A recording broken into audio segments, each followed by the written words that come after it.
Hola, ¿qué tal con todos? Bienvenidos a todos los que nos están escuchando en este momento.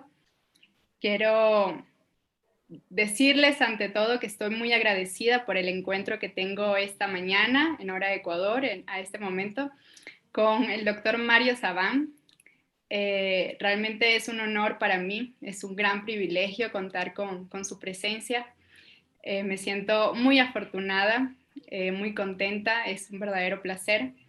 Y asimismo también darles la bienvenida a todos los que nos escuchan, agradecerles por su presencia, inclusive por su participación.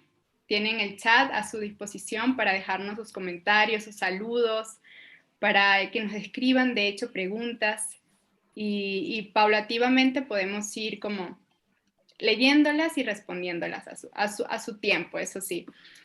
Me gustaría iniciar contándoles a los que no conocen al doctor Mario Sabán. Sé que muchos están aquí esperando a la expectativa de escucharle. En cambio, otros de pronto es la primera vez. Y en ese caso quisiera contarles un poco quién es Mario. Mario nace en Buenos Aires, Argentina. Hoy vive en Barcelona, ya de hace 18 años. Yo, bueno, un ciudadano digno español. Mario es investigador, es escritor de libros realmente muy interesantes, muy profundos, de sus estudios y tesis doctorales, ¿no?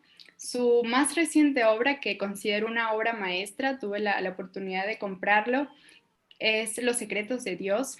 Recomiendo a todos que vayan a buscarlo. En Los secretos de Dios relata lo que sucedió antes del Big Bang. Agrego que es profesor y fundador de la Escuela Psicología y Cábala, que, wow, para mí es, o sea, no existe, definitivamente no existe esa escuela en el mundo y me parece muy importante que esté en este tiempo, donde se hacen cursos y maestrías en modalidad online. Es decir, que desde cualquier parte del mundo podemos aprender Cábala, ya sea de la mano de Mario Sabán y de sus demás profesores. Con eso quisiera, bueno, también recibirte, Mario. Gracias por tu presencia también. ¿Y cómo estás? ¿Cómo te sientes ahora? Bueno, muy bien, la verdad que muy bien, muy feliz, sobre todo porque Ecuador me trae muchísima cantidad de recuerdos. Yo estuve en la gira del anterior año, la verdad que estuve en Quito, ciudad que, bueno, ahí está la coordinadora del grupo de Cábala, Patricia Jurado, que me invitó a dar conferencias. Tengo un recuerdo de Ecuador muy bonito, muy bonito. Es más, cuando llegué a Quito dije, qué ciudad tan hermosa, yo me quedo en Ecuador, no me quería ir a Lima, Perú, no quería seguir con mi... La verdad que increíble, increíble, la pasé muy bien, muchos amigos, las conferencias fueron increíbles, fueron 3 o 4 días muy, muy potentes allí en Quito, así que bueno, muy feliz de estar nuevamente con los amigos de Ecuador. Gracias, bienvenido. Igual, bueno, bienvenidos a todas las personas que nos escriban de Colombia, de Chile, Perú, Venezuela, Ecuador, hay España, considero que hay muchos en España. Pueden dejarnos sus saludos en el chat también para saber que están allí. Y bueno, comencemos, ¿no? Vayamos al grano. Cuando Entonces, quieras. eh, básicamente este compartir, este encuentro, está enfocado en meditar sobre los secretos del alma humana, ¿sí?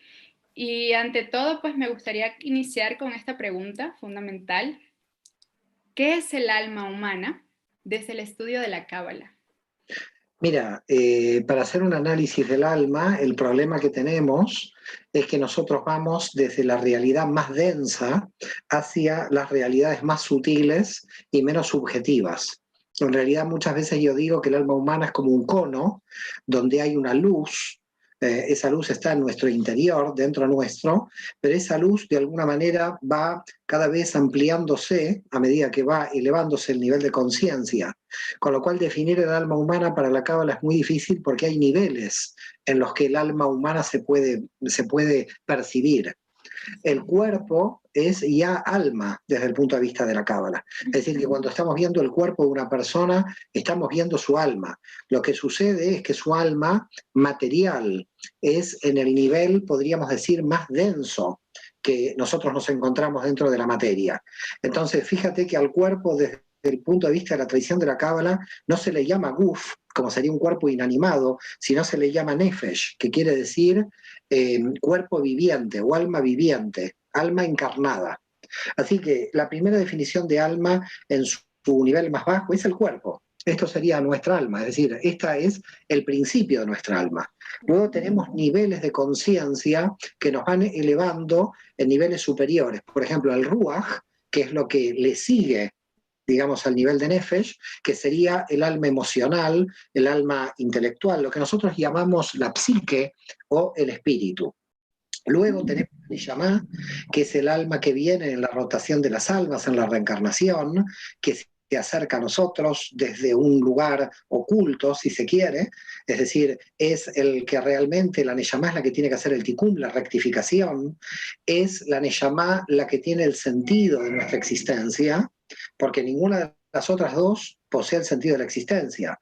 Las dos son anteriores como envases de la Neshama. Cuando uno muere, el Ruach y el Nefesh desaparecen y lo que queda es la Neshama, que va para el otro lado.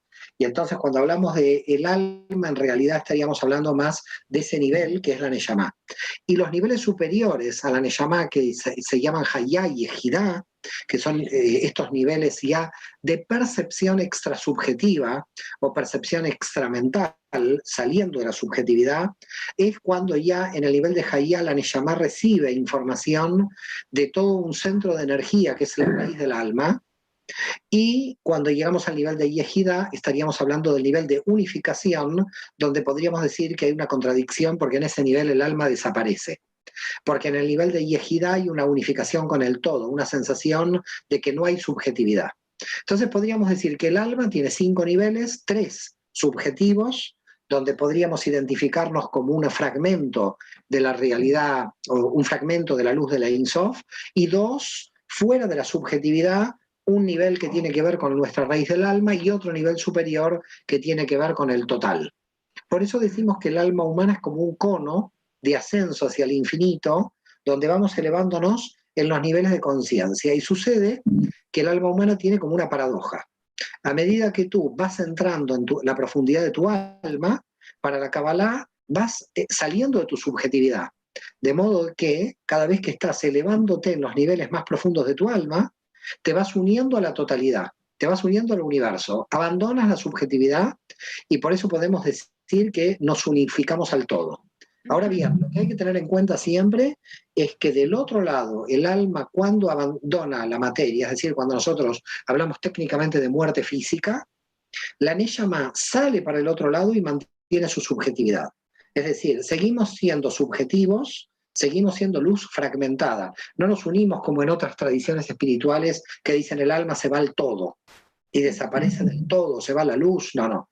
El alma lo que hace es entrar en el universo de Briá, que quiere decir que está en el campo sutil de la energía y por lo tanto tiene un nivel de percepción mucho más elevado fuera de la materia, con el cual si nosotros en nuestra realidad física pudiéramos conectar con ese nivel de energía en el nivel de Neshama, nosotros nos podemos conectar con las Neshamot del otro lado. Es decir, para la Cábala puede haber una comunicación con los muertos, si se quiere, aunque en realidad visto desde los muertos somos nosotros.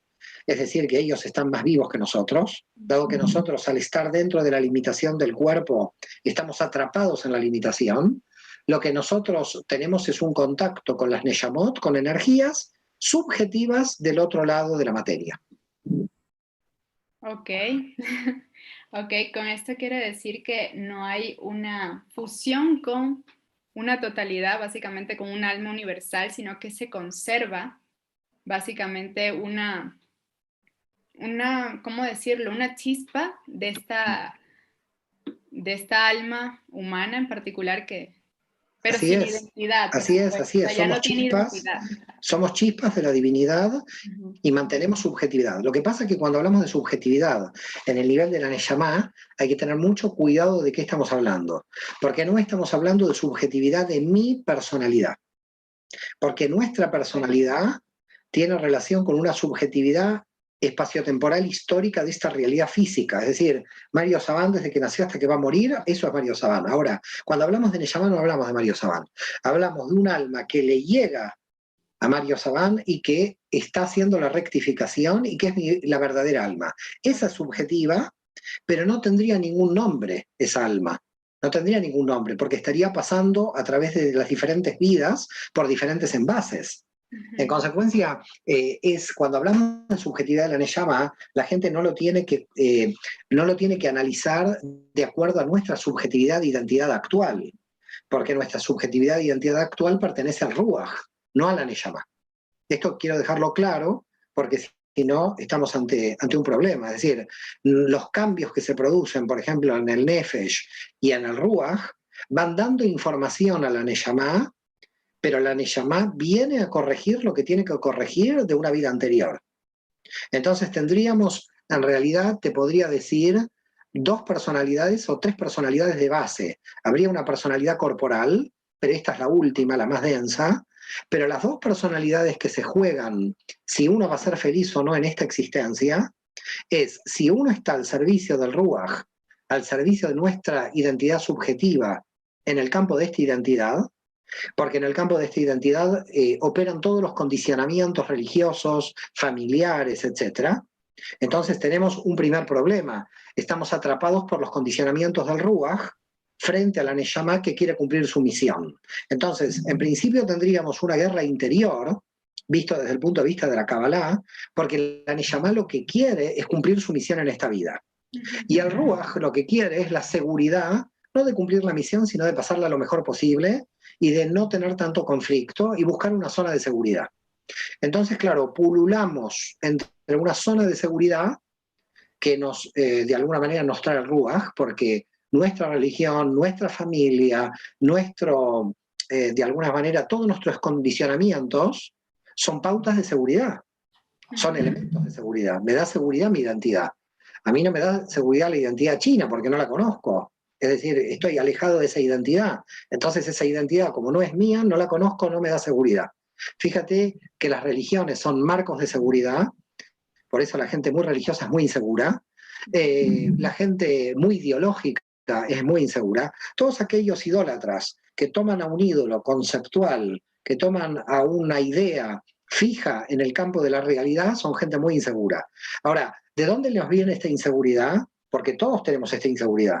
Nos viene del Ruach, que lo que quiere el Ruach es pasarla lo mejor posible en esta vida, pero no realizar la misión de la Neyamá. Cuando irrumpe la misión de la Neyamá, puede cambiar todos los condicionantes del nivel del Ruach, pero es muy difícil hacer todo ese cambio porque muchas veces se presenta una lucha entre estas 2 partes, entre esa alma condicionada llamada Ruach y esa alma no condicionada llamada Neyamá, y eso es lo que nosotros llamamos en el alma humana el dolor. Cuando un alma tiene dolor, cuando la misión de la Neyamá no se cumple, porque el Ruach se resiste a que la Neyamá cumpla su misión.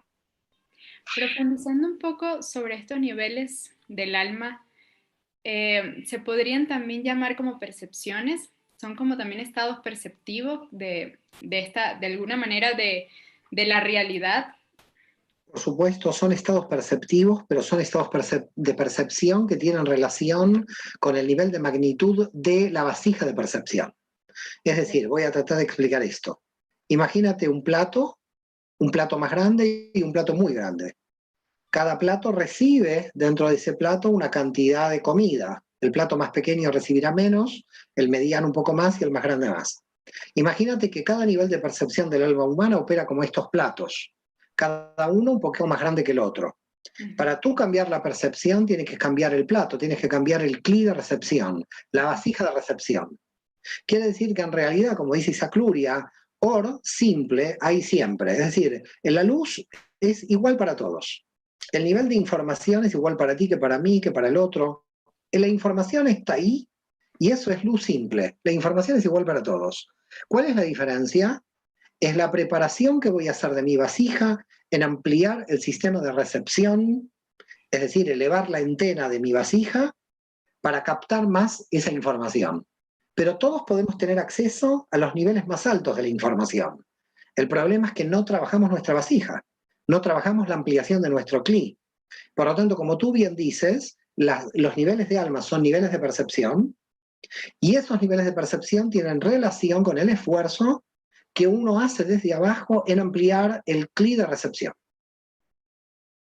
En este caso, ¿cuáles serían las funciones de cada uno de los niveles del alma al servicio, ¿no? De que realmente estén ocupando, si se puede decir, todo su potencial, ¿no? Todo su potencial energético.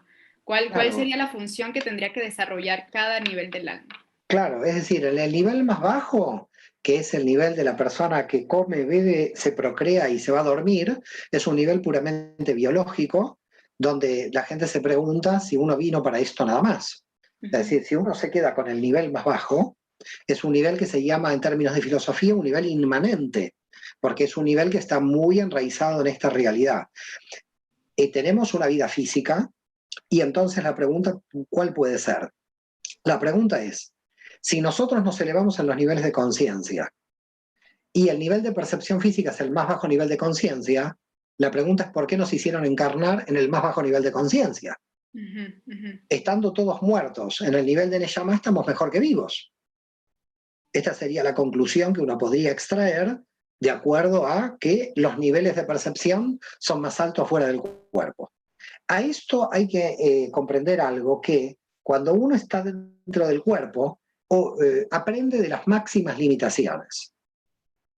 Entonces, cuando uno aprende las máximas limitaciones, en las máximas limitaciones valoras la energía de un modo que no se valoran en otro caso. Cuando tú tienes tu primer sueldo es el más recordado de todos los sueldos de toda tu vida, aunque sea el sueldo más bajo que has tenido en tu vida. ¿Por qué motivo? Porque es el primer momento de percepción, para llamarlo de alguna manera. Y lo valoras porque es un límite que has pasado, el primer límite. Luego quizás te aumentan el sueldo y ya no tienes ese placer que tuviste con el primero. ¿Por qué funcionamos así? Funcionamos así porque nosotros necesitamos de los límites para poder valorar la energía. Entonces, nuestro entrenamiento está el entrenamiento de los límites. Y cuando vamos superando los límites, vamos mereciendo los niveles superiores. Por lo tanto, a la pregunta de por qué estamos enraizados o encarnados en los niveles inferiores, es para entrenarnos en los niveles inferiores para poder merecernos los niveles superiores. He ahí el problema de Génesis, de Bereshit, en los primeros capítulos de Génesis, donde nosotros no nos merecíamos el paraíso y por lo tanto lo perdimos porque no lo podíamos valorar. Esta es prácticamente toda la narración de Génesis. Cuando lo pierden al paraíso, se dan cuenta que estaban en el paraíso. ¿Y esto qué quiere decir? Se dan cuenta que se encontraban en otro nivel de percepción. Ahora perdieron ese nivel de percepción. Fíjate que dice el texto, estaban desnudos y no se avergonzaban. ¿Qué les importaba? Si estaban en un nivel de percepción tan alto que el tema del cuerpo no les importaba. Pero cuando salieron de ahí sí les importaba, porque percibieron el estado físico. Entonces, cuando salieron de esa conciencia, se vieron atrapados en las limitaciones, se vieron atrapados por el mal, por el dolor, por el sufrimiento, por la carencia, por la muerte. Tuvieron conciencia de muerte. Y por lo tanto, al salir de ahí dijeron, bueno, a la pregunta entonces, ¿cómo puede ser que nosotros nos vamos desarrollando en niveles de conciencia superiores, pero necesitamos un CLI o un recipiente muy inferior? Lo hacemos para entrenarnos en los inferiores y merecer los superiores. Esa sería la primera cuestión importante a analizar, porque si no mucha gente entraría en contradicción. Es decir, entraría en la contradicción de por qué me tengo que elevar. Si yo fui encarnado, no me tengo que elevar. Ahora, cuando yo ya estoy en ese instrumento material de la comida, la bebida, de las relaciones sociales, de la vida material, y me pregunto, ¿cuál es el sentido de esta vida material? ¿Al servicio de qué? Nachman de Bratslav dice, un gran místico del siglo XIX, uno de los grandes místicos de la Kabbalah, dice Nachman de Bratslav, la mente, y ahora te voy a pasar de un nivel del alma al otro, la mente, todo el cuerpo está diseñado para abastecer a la mente de sus necesidades. Es decir, que en realidad todo nuestro cuerpo no está al servicio de nuestro cuerpo, está al servicio de nuestra mente, está al servicio del desarrollo de la mente, de nuestro pensamiento. Es decir, que cuando toco algo, ese tocar algo me tiene que llevar a mí a un nivel de pensamiento diferente. Esa experiencia que yo estoy tomando de la sensibilidad, de lo que me produce el cuerpo, me está dando información sensible que yo la estoy llevando al nivel de la mente. Cuando hablamos de mente en Cábala, estamos hablando de Ruach, del nivel de percepción segundo en el alma humana.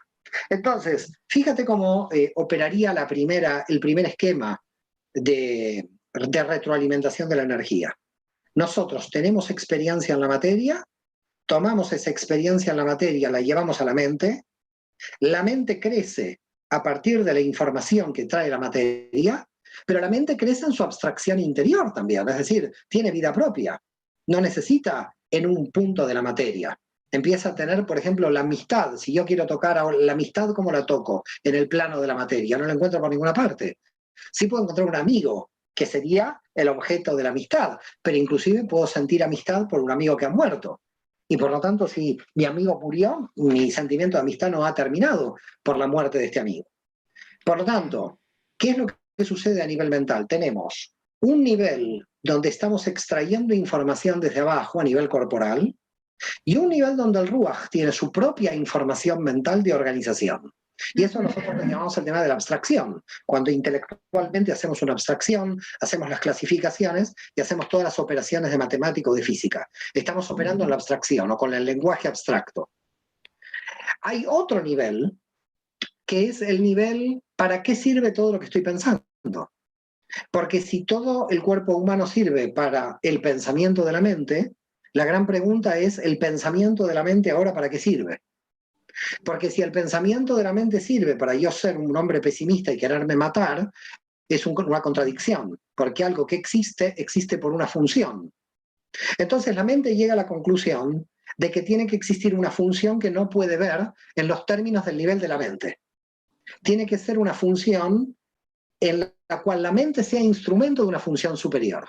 Okay. Porque el cuerpo en el nivel del Nefesh es un instrumento de la función de la mente, ahora la mente es un instrumento de la función del alma.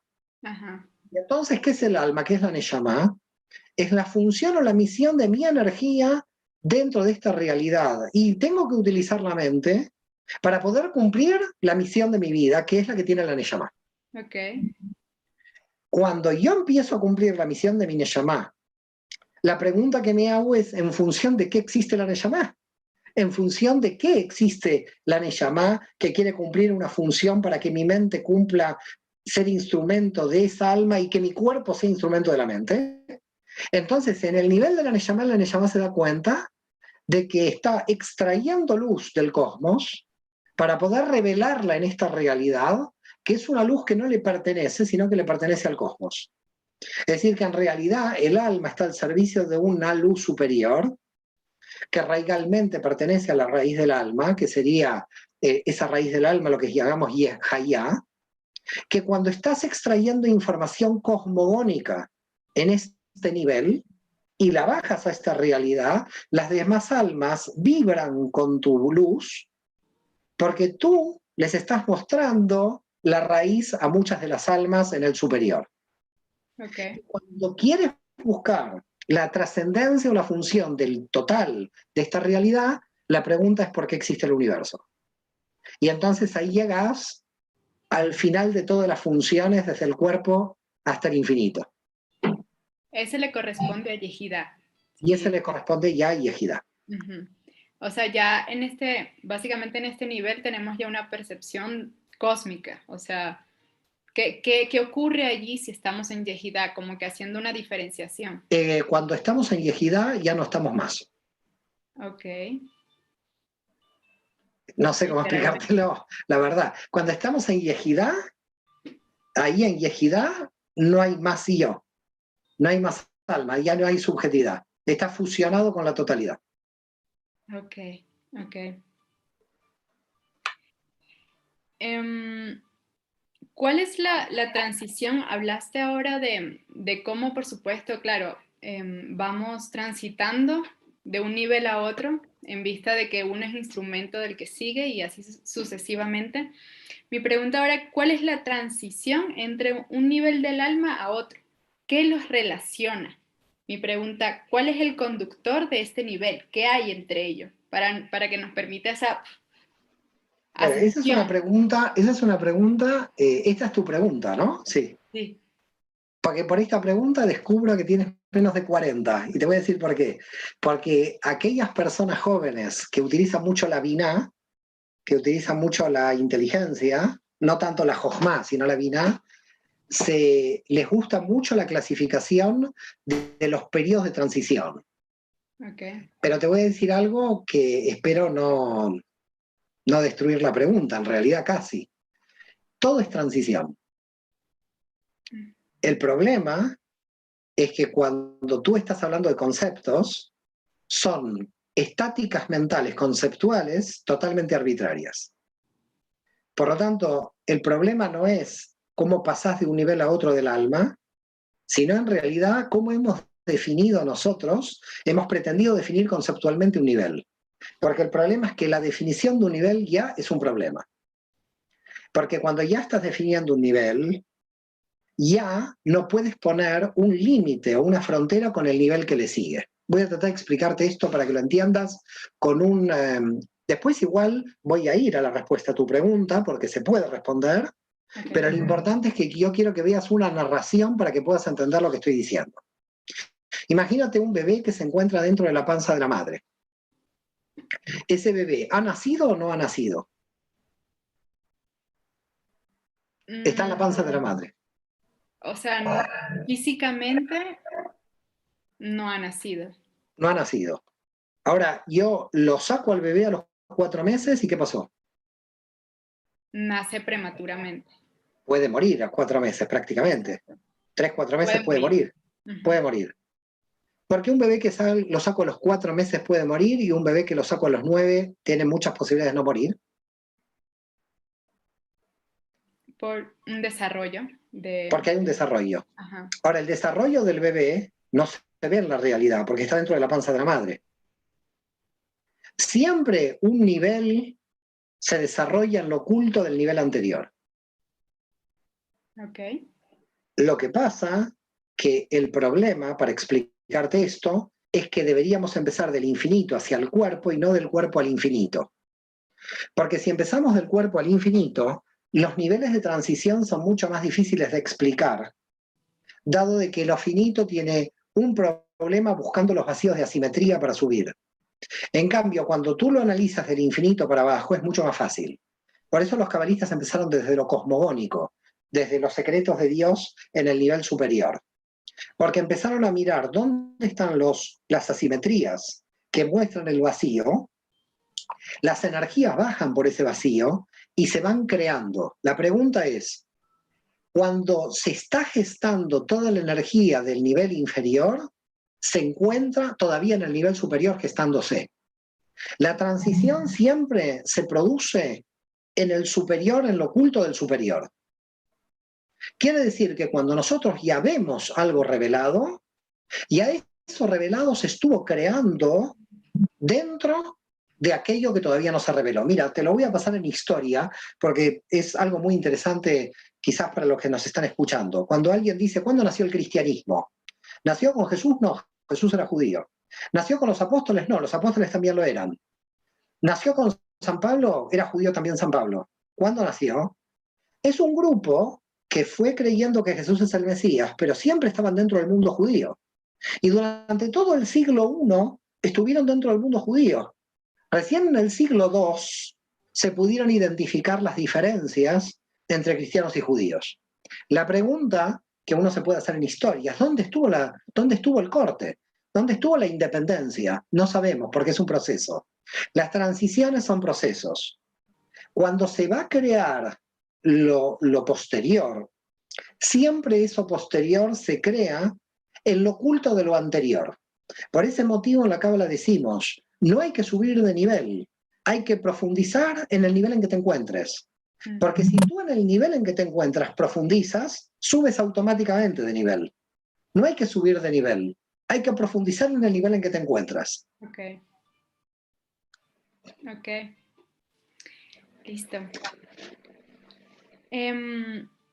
Ahora me gustaría profundizar en algo que, bueno, es muy icónico en la Cábala, que es el árbol de la vida.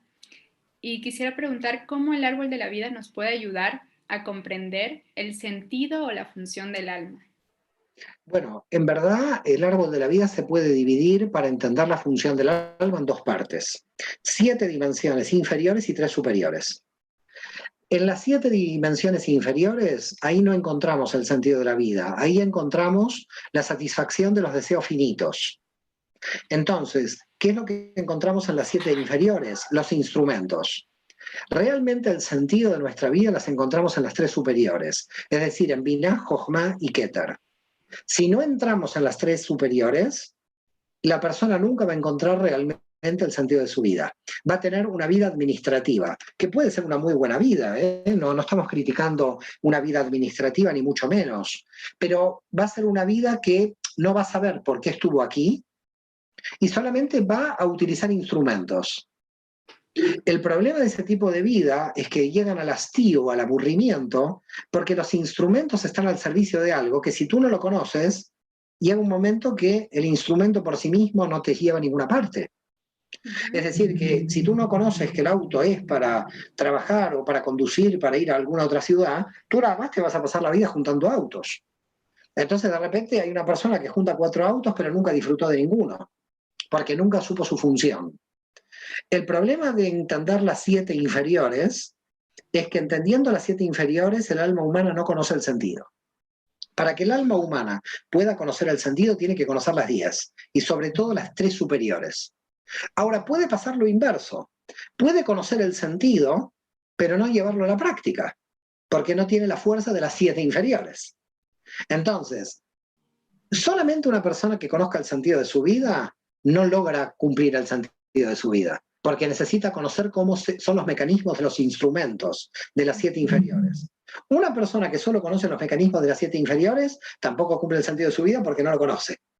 Entonces, no es solamente conociendo el sentido de la vida de un alma que el alma ya obtuvo su redención y su máxima felicidad, porque todavía esta persona puede no saber cómo operan los mecanismos de las 7 dimensiones inferiores.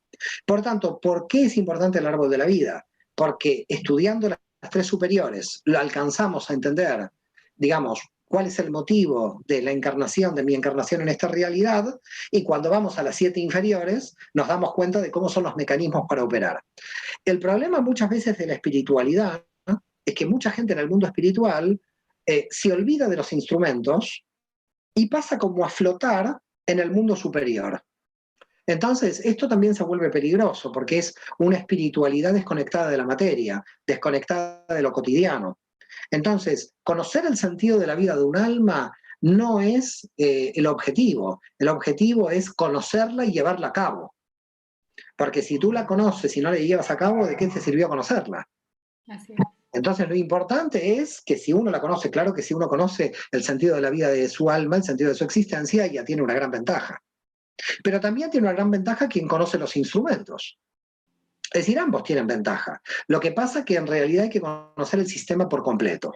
Y el árbol de la vida es un sistema de distribución de energía. Por lo tanto, lo que se puede ver dentro del árbol de la vida es si una dimensión está acumulando mucha energía o una dimensión está con muy poca energía. Y hay que permanentemente tratar de mirar en el árbol de la vida cómo está distribuida nuestra energía. Hay periodos en la vida de un ser humano donde nosotros operamos desequilibradamente, intencionalmente desequilibrados. Es decir, decimos, sé que estoy desequilibrado, sé qué dimensiones tengo desequilibradas, pero sé que opero por esta causa. Y la causa lo vale, porque tengo que resistir. Esto lo opera siempre la Binah, que es la mente racional. Pero no se puede mantener en forma permanente. Y esto es un gran problema, porque lo transitorio se puede volver permanente en el alma, porque el alma se puede acostumbrar a un nivel de seguridad. Es decir, que la Binah, como dimensión de seguridad, pueda lograr que el alma se sienta cómoda en el sistema de seguridad. Yeah. Y en este caso, la seguridad se encuentra en el Ruach, ¿no? En el nivel del alma. La seguridad se encuentra en el Ruach porque el Ruach opera con los condicionamientos que uno conoce. Yeah. Es decir, imagínate una persona no conoce lo que es la masonería. La masonería es lo peor que hay, porque no lo conoce. Lo que no conoces siempre es amenazante, siempre amenaza. Por eso tu identidad, la identidad que tú conoces es la que te da seguridad. Y lo que no conoces siempre te da como una especie de cierto temor inicial, algo nuevo que no sabes bien si qué va a pasar con esto nuevo. Hay mucha resistencia por parte de la mente a salir de la zona de seguridad. Y aunque nosotros teóricamente sabemos que tenemos que salir de la zona de seguridad, hay una fuerza, dice Abraham Abulafia, que es atávica, que es el sentido de la repetición. Es decir, seguimos comiendo lo que nos dieron de pequeñitos. Entonces, mamá me daba esto de comer y tengo 80 años y sigo comiendo lo que mi mamá me dio de comer. Tanto es así que hay grandes problemas de pareja, ¿no? Porque aparece la pareja, le quiere cambiar la comida y el tipo se quiere volver loco, ¿no? Haceme lo que hacía mi mamá. Así que imagínate los niveles de seguridad que tenemos, que nos encontramos en niveles de seguridad en la comida, nos encontramos en niveles de seguridad en la posición en la mesa en que nos sentamos, gente que dice yo me siento aquí para siempre, como una especie de rol que tiene dentro de la mesa. Es decir, el ser humano tiene una predisposición en la vida muy conservadora, que no está mal para mantener el sistema mientras ese sistema esté creando una transición evolutiva dentro. Porque lo que podríamos hacer es marcar un sistema de estabilidad, pero una estabilidad al servicio del crecimiento. Si yo obtengo una estabilidad al servicio del crecimiento, estoy fenomenal. El problema es que a veces la estabilidad está al servicio de la propia estabilidad. Cuando la estabilidad está al servicio de la propia estabilidad, estamos ante un problema. La estabilidad tiene que estar al servicio del crecimiento, pero no puede haber un crecimiento sin estabilidad. Tiene que tener alguna estabilidad, porque un crecimiento sin ninguna estabilidad me lleva a la clipa de la jojma, que es la locura. Entonces, ni se crece sin parar, ni me queda una estabilidad permanente que no puedo crecer. Crecer, tengo que crecer porque todo el fundamento del universo es el deseo de crecimiento constante. Por lo tanto, yo tengo que crecer porque es la función que tengo dentro de esta realidad del universo. Por lo tanto, estoy obligado a crecer. Si yo me estanco y me estabilizo en un nivel de estancamiento y no estoy creciendo, entonces hay un mal por estancamiento. Es lo que se llama la clipa de la vina. Sin embargo, a pesar de que, claro, hay una función de crecimiento, ¿no? Y que estamos realmente al servicio de crecer continuamente, hay una resistencia, como mencionaste, a ir hacia eso desconocido, básicamente, y salir de nuestro lugar seguro. ¿Cómo explica la Cábala esa resistencia, o al menos como ese esfuerzo que tiene que hacer el alma para realmente llevarse hacia algo desconocido, que realmente de alguna manera sí le va a ser como, sabemos que puede ser positivo, pero en este caso para el alma es de terror, ¿no? Sí, a nivel cosmogónico tenemos una gran herramienta que nos ayuda para salir de nuestra zona de seguridad y de esa estabilidad, que es el mal. Okay. Cuando golpea el mal, te exilia de país, o cuando golpea el mal y te tira abajo el nivel económico, o cuando opera el mal y mata o muere una persona familiar tuya, aparece la capacidad de reacción del crecimiento obligado. Es decir, así como la estabilidad está al servicio de la supervivencia, la reacción ante el mal también está al servicio de la supervivencia y también la forma de crecimiento. Quiere decir que podemos crecer por amor o por temor. Si por amor crecemos lento, viene el mal y nos hace crecer muy rápidamente. Por lo tanto, nuestro destino es crecer. Y aquel que no toma este destino en sus manos, está creando un problema muy grave en el orden cósmico, porque todos deberíamos crecer. Deberíamos estar en función del crecimiento, que es el orden del cosmos. Por ese motivo, la estabilidad al servicio de la estabilidad es una situación que es paradójica, porque es una situación que no cumple la función. Fíjate que la estabilidad al servicio de la estabilidad no cumple la función de la estabilidad, porque la función de la estabilidad es crecer. Y la estabilidad, la función de la estabilidad es no cumplir con la función de la estabilidad. Es toda una paradoja. No, o sea, la idea es, claro, aquí estoy buscando como qué podría apoyar ese crecimiento. Ya has mencionado el mal, ¿no? Ya es como una situación crítica, evidentemente, donde la persona tiene muy pocas opciones realmente para tomar. Sin Pero embargo, también hay una sorpresa, ¿eh? Sin embargo, también hay una sorpresa que me la tengo reservada, pero la estoy dejando de lado. ok, La sorpresa es el éxtasis. ok. Es decir, es un nivel donde puedes vencer al mal y donde puedes tener un crecimiento independientemente de los obstáculos del mal. Es un nivel muy alto de pillar a Satán en un nivel muy alto.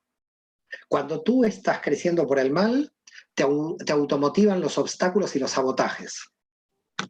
Pero cuando tú estás creciendo a partir del éxtasis, el mal no tiene ninguna función. Has vencido al mal. Eso me gusta más. Bueno, ahora me acaban de llegar unas preguntas. Quisiera en este momento agradecerles a todos por su participación tan interactiva. Gracias.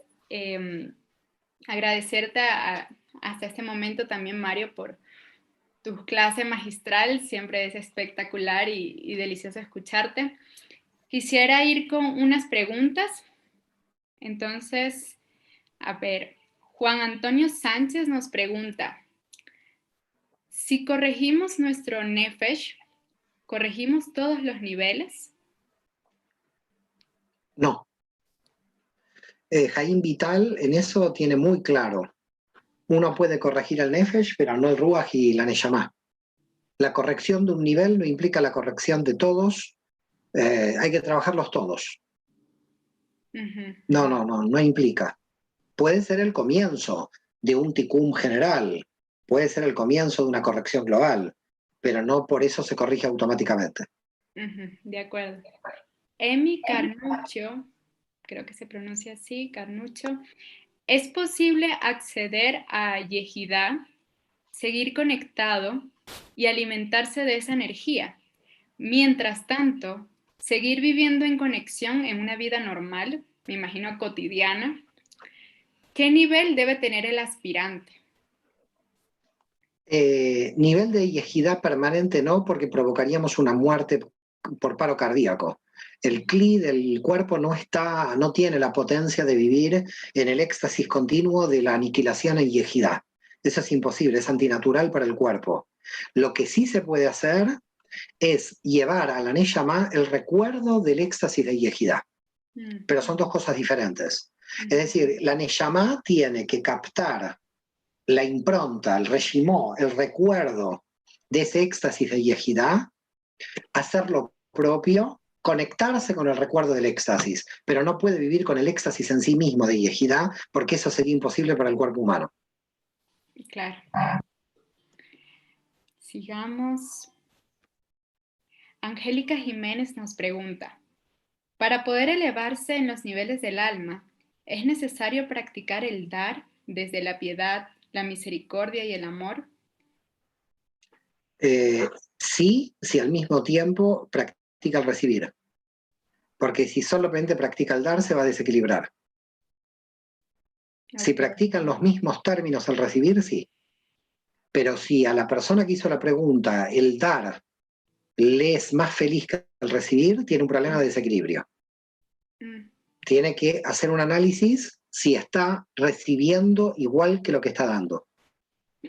Bien. Alicia, desde hace mucho quiero preguntarle al doctor Saban por los psicópatas integrados o perversos narcisistas. ¿Pueden restablecer su salud psíquica?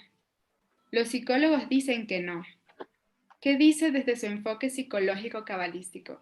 Bueno, a ver, habría que tratar de analizar bien si esto no es neurológico o psicológico, ¿no? Por supuesto. Si es neurológico, estamos ante una estructura de Kli. De todas maneras, igual el alma en el nivel de Neyamá sigue aprendiendo independientemente de los problemas mentales que pueda tener una persona. Por eso, cuando me hacen una pregunta, bueno, tengo un hijo autista, ¿cómo me conecto con la Neyamá? Usted le tiene que hablar, aunque aparentemente el Ruach no escuche, porque puedes tener el Ruach bloqueado, pero no la Neyamá. La Neyamá nunca está bloqueada. De hecho, una persona que tiene demencia senil o Alzheimer está, ¿cómo puede ser? ¿Qué le pasa? Bueno, la memoria Ruach se está aniquilando, está muriendo antes que el nefesh, que es lo corporal, pero la neyamá sigue escuchando. Por lo tanto, a la persona se le tiene que seguir hablando porque en el nivel de neyamá sigue aprendiendo. Hay que tener mucho cuidado de entender los problemas del cli material en función de la neyamá, que es una energía más allá de la materia. La neyamá siempre está escuchando más allá de la materia. Y los problemas que tiene el cli son problemas para que la energía de la neyamá aprenda. Entonces, a pesar de que no veamos una evolución en términos del Ruach, sí puede haber evolución en el nivel de la Neyamá, a pesar de que pasemos a percibir como una especie de impotencia el cambio de los factores genéticos o de estructura del cli en lo neurológico. Entonces tenemos lo neurológico en el nivel de Ruach, donde puede no haber cambios en el orden del cli, pero la Neyamá sigue necesitando una manifestación y tiene conexión. Entonces uno le podría seguir hablando a la Neyamá tranquilamente, aunque lo neurológico esté alterado. Por eso yo creo que en este caso, con esta pregunta, habría que dividir claramente el aspecto neurológico del aspecto psicológico. Porque si hablamos, por ejemplo, de narcisismo como una clipa de la Tiferet, que es la jactancia del yo, ahí lo que le falta al yo es pasar por el vacío existencial e ir a la nada.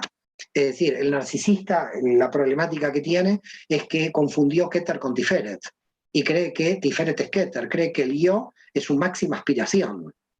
Entonces, cuando la persona cree que toda la vida está al servicio del yo y a la exaltación de su propio yo, está en el inferior creyendo que Tiferet es Keter y por lo tanto no alcanza el proceso de desubjetivización o descentramiento del yo. Y es cuando aparece el narcisismo. El narcisismo es muchas veces, en la gran mayoría, no intencional porque la persona cree que ha llegado a la cúspide del sistema de su evolución, cuando en realidad el proceso es destruir el yo, o por lo menos ir aminorando la fuerza del yo a medida que uno va subiendo hacia Keter. Por eso hay una confusión ahí entre Keter y Tiferet. Desde el punto de vista de la Cábala, un narcisista puede llegar a entender lo que le pasa y puede tomar cartas en el asunto y puede corregirse, porque al final hay que mirar desde dónde lo está haciendo, ¿no? Es decir, desde el ego de la Yesod. Siempre está muy abajo el narcisista, está operando entre Yesod y Tiferet. En realidad, cuando uno ya tiene tal deseo de conectarse con la luz que hay en el universo, tiene que descentrar el yo. Por eso yo recomiendo mucho los escritos del fundador de la psicología arquetipal, que tiene mucho que ver, que se llama James Hillman. Hay una obra que se llama Reimaginar la psicología, y ahí, donde trabaja todos los arquetipos, y él muchas veces dice que hay que liberar al yo de su propia importancia, porque lo que ha hecho la psicología es poner al yo con una importancia tremenda. Y la mística lo que está diciendo es que mientras el yo tenga esta importancia tremenda, está distorsionando todo el orden de percepción, o por lo menos nos quedamos en un cli del orden de la Tiferet, no en un cli más alto en el orden de Keter. Entonces, el narcisista, queda claro que al asumir ese narcisismo estructural o militante, si se quiere, queda claro que no puede crecer. Lo que tiene toda clipa, lo que tiene toda transgresión, lo que tiene todo desequilibrio en cualquier dimensión del árbol de la vida, es que en vez de estar poniendo la energía para tu crecimiento, estás poniendo la energía en un punto de fuga. Es decir, como una persona que se siente culpable y que tú le preguntas, ¿culpable de qué? Ah, no sé, pero me siento culpable. Es culpable prácticamente por vivir. Entonces, hay tales desequilibrios que hacen que la persona esté todo el tiempo relacionada con este desequilibrio y por lo tanto la energía no está al servicio de su propio crecimiento. Ahora, como no sabe crecer, muchas almas no saben crecer, este desequilibrio les viene bien porque se identifican con su ser desequilibrado. Entonces el desequilibrio les da identidad. Entonces cuando el desequilibrio es tan fuerte que le da identidad, ahí estamos ante un gran problema, porque ahora ya no es una persona desequilibrada, es un desequilibrado que defiende su desequilibrio porque está defendiendo su identidad. Es mucho más complicado salir de ahí y poder crecer. Allí, eso está como muy relacionado con una duda que tenía sobre los trastornos o enfermedades mentales. O sea, ¿cómo la Cábala percibe esto? ¿Existe realmente un desequilibrio ya patológico donde pueden entrar, o sea, si ponemos un término desequilibrio patológico, ¿cómo lo percibe la Cábala? ¿Realmente hay algo patológico en el alma? Mira, el tema es el siguiente, si nosotros hablamos de que la Neyamá tiene que hacer su tikkun, su rectificación, estamos diciendo que el alma está desequilibrada, porque estamos diciendo que el alma necesita rectificación. Ajá. Partiendo de ahí, partimos de que todos estamos desequilibrados, en mayor o menor medida. Y lo que tenemos que hacer es salir de ese desequilibrio. Ahora, la gente confunde lo neurológico material con la rectificación del alma. Y me gustaría dividirlo, porque esto nos va a llevar, si no, a muchas confusiones. Cuando alguien tiene algo patológico, hay un problema de obstáculo. Tengo un obstáculo. Es decir, si yo no sé nadar, tengo un obstáculo, tengo que aprender a nadar. El problema es si hay una impotencia en el cambio genético de la persona, por lo tanto el CLI no puede cambiar. Entonces hacia ahí apunta la pregunta. ¿Qué pasa con una enfermedad mental que no puede cambiar o que no tiene forma de ser cambiada? ¿Estamos de acuerdo? Porque las que tienen forma de ser cambiadas son cambiadas. Entonces cambiamos el CLI. Pero acá no estamos hablando de CLI, estamos hablando de la Neyamá. Y la Neyamá puede estar tomando un CLI que no pueda cambiar al servicio de sufrir esa limitación para poder aprender. Es decir, que para nosotros, alguien que patológicamente no puede evolucionar, la Neyamá sí está evolucionando igual. Porque eso patológico del sistema estructural de lo neurológico, que no se puede cambiar, está al servicio. Yo, es como diciendo, yo no puedo cambiar mi pierna. ¿Que tengo una patología? No puedo cambiar mi pierna. No la puedo cambiar, no puedo ir a comprar otra. Tengo la que tengo. Y puede ser una pierna que no dé para correr las Olimpiadas. Y yo querría una pierna para correr. Entonces, ¿qué tengo que hacer? Aprender de la limitación. Lo que sucede con las faltas de cambio de lo neurológico en el nivel material del cuerpo, llamemos enfermedades mentales de las que todavía la ciencia no tiene la forma de sacar a la persona de ese CLI, no implica que la Neyamá en ese CLI no esté aprendiendo. Es decir, un síndrome de Down no lo podemos sacar del síndrome de Down, porque ese ADN la ciencia todavía no tiene forma de sacarlo de ahí. Pero la Neyamá de esa persona que tiene síndrome de Down está evolucionando en un CLI que no tiene evolución. Ahora, la persona puede decir, puede asociar la materialidad del CLI a la Neyamá, y ese es el error. La gente asocia la materialidad con la energía. Son dos cosas diferentes. Entiendo, sí, hay que hacer como una distinción allí porque realmente esto que consideramos que, bueno, que nos separa de, por ponerle de una, yo creo que también esto está visto desde una normalidad, ¿no? Como que hay una sociedad que ha establecido una norma de cómo debemos ser y desde ahí parte, en este caso, la psicología tradicional también.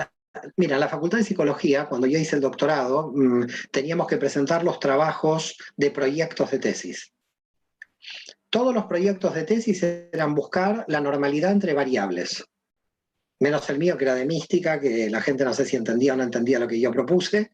Los demás eran ver entre variables. Y lo interesante es que tú veías que las variables de ajuste que se utilizaban, más que al servicio de definir o no una patología, estaban al servicio de si había financiación para ese departamento en la definición de la patología. Okay. Entonces nuestra sociedad es muy peligrosa porque el sistema capitalista hace cosas muy raras. Puede hasta inventar patologías con tal de que los laboratorios puedan financiarlas. Entonces, hay que tener mucho cuidado con el concepto de normalidad. Porque el concepto de normalidad no lo tiene nadie. En esta realidad nadie es normal. Sí tenemos variables, pero las variables con las que analizamos el concepto de normalidad tendrían que ser variables reales y no variables al servicio del mantenimiento de sistemas económicos que necesitan de esas variables. Ya estamos por terminar, Mario. Realmente la hora se me ha hecho demasiado corta. A mí también. Y vamos a decir, vamos para finalizar, y sin embargo siento que esto abre inclusive una nueva explicación bastante amplia. ¿Hasta dónde se nos es permitido comprender el misterio de Dios en relación a nuestras potencialidades como alma? Yo te podría dar una respuesta paradójica que englobaría un rotundo no y un rotundo sí. Es decir, te podría decir que desde un punto de vista la comprensión de Dios es imposible, absolutamente. Y desde otro punto de vista te podría decir que sí, absolutamente. Ujú. La única forma de comprender a Dios absolutamente es aniquilando nuestro yo. La única forma de no comprenderlo nunca es reafirmando el yo. Ok. Muchísimas gracias, Esperanza. La verdad que un placer muy grande esta entrevista. Y bueno, muchos saludos a toda la gente de Ecuador. Gracias. Sí, igual muy agradecida con todas las personas que nos acompañaron. Gracias por su participación, sus preguntas. Estamos muy contentos. Igual en mi caso, Mario, gracias. Gracias por la oportunidad, por aceptar de nuevo la invitación. Ha sido un placer enorme, un gusto. Me encantaría estar en tus próximas agendas de entrevistas. Hay muchas otras preguntas que quedan en el aire. Sin embargo, estoy continuamente aprendiendo con todos tus videos, tus clases, que para mí son magistrales. Ahí estoy como una alumna a distancia. Gracias, gracias. Gracias nuevamente por tu generosidad también de recibir y de dar. Gracias por darnos toda la sabiduría y compartirla abiertamente con todos los que estamos dispuestos a escuchar. Con eso, bueno, me despido. Les mando un saludo a todos, les abrazo virtualmente, igual para ti, Mario, muchos cariños. Gracias, gracias. Nos vemos pronto. Si Dios quiere, cuídate. Gracias.